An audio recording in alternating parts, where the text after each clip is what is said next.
మోడీ గారు Donald Trump కాళ్ళ దగ్గర మన భారతదేశాన్ని తాకట్టు పెట్టేశారు. అది ఎంతవరకు నిజం? బత్తాయిలో చెప్తుంది వేరు, ఈ ప్రపంచ యాత్రికుడు చెప్తుంది వేరు. నిజాలు తేల్చేద్దాం. ఓకే, ఏదేమైనా కానీ నా షేర్ మార్కెట్ 34 లక్షలు పెడితే 4 లక్షల బొక్కతో ఉన్నది ఇంతవరకు. ఇప్పుడు జై సాయిరాం 4 లక్షల లాభం కనబడుతుంది. ఈ డీల్ వల్ల ఎవరికేం వచ్చినా కానీ నాకు 4 లక్షల లాభం వచ్చింది ఒక్క రోజుల్లోనే. అంతా జై సాయిరాం. ఇప్పుడు నిజాలు మాట్లాడుకుందాం. ఇప్పుడు మీరు టారిఫ్ చూసుకుంటే ఎంతవరకు ఏమి ఉండేది? 50% ఉండేది. ఏది మన మీద అమెరికా, మన ట్రంప్ గారు మన మీద వేసింది. 50% ఎలాగేశారు? 25% మామూలుగా వేశారు.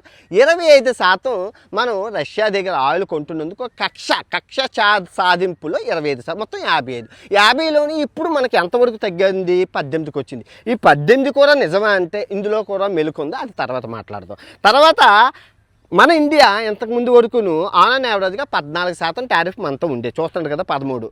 ఇప్పుడు 0 అయిపోయింది. మళ్ళీ ఇందులో కూడా బొక్క ఉంది, ఇందులో కూడా మెలుకుంది. ఇప్పుడు పాయింట్లోకి వద్దాం.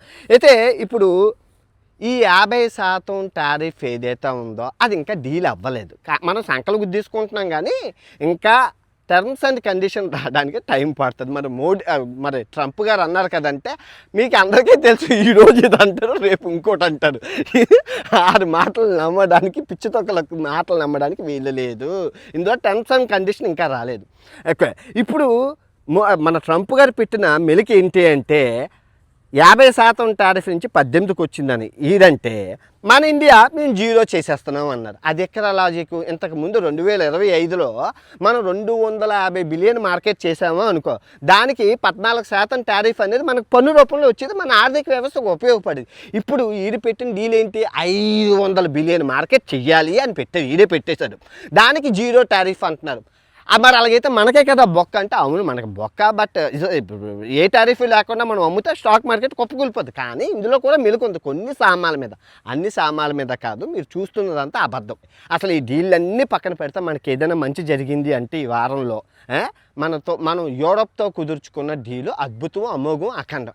అది మదర్ ఆఫ్ డీల్ ఏదైతే ఉందో యూరోప్ దేశాలతో మనం వ్యాపారం చేసుకోవడం అనేది అదృష్టంగా భావించాలి. అసలు ఈ ట్రంప్ గారు రావడానికే కారణం అది. అమ్మో యూరోప్ వాళ్ళు వచ్చి ఇండియాతో వ్యాపారం చేసేస్తే మేమేం ఆకులు తినాలా, మేకలు తినాలా అని చెప్తున్నారు, అంతే కదా. ఇప్పుడు ఆడు వచ్చేస్తున్నాడని ఇది వచ్చేసాడు, అంతే. ఎండ్ ఆఫ్ ద డే కావాల్సింది ఏంటి? డబ్బులు. సరుకు అమ్ముకోవాలంటే సరుకు కొనుక్కున్న వాళ్ళు కావాలి. కొనుక్కున్న వాళ్ళు ఎవరి దగ్గర ఉన్నారు? మన దగ్గర ఉన్నారు. 140 కోట్ల జనాభా కొనుక్కోవడానికి సిద్ధంగా ఉన్నారు. ఎవరైతే మాకేంటి సవగ్గా ఎవరు వస్తుంది? ఇప్పుడు ఈ రష్యాతో డీల్ క్యాన్సిల్ చేసుకుంటారా ఇండియా అంటే సింపుల్గా చెప్పండి. ఇప్పుడు ముఖానికి కోపం వచ్చిందని చెప్పి మనం ముక్కును కోసేసుకుంటామా? కాదు కదా. సో అమెరికా మీద కోపంతో రష్యాతో డీల్ క్యాన్సిల్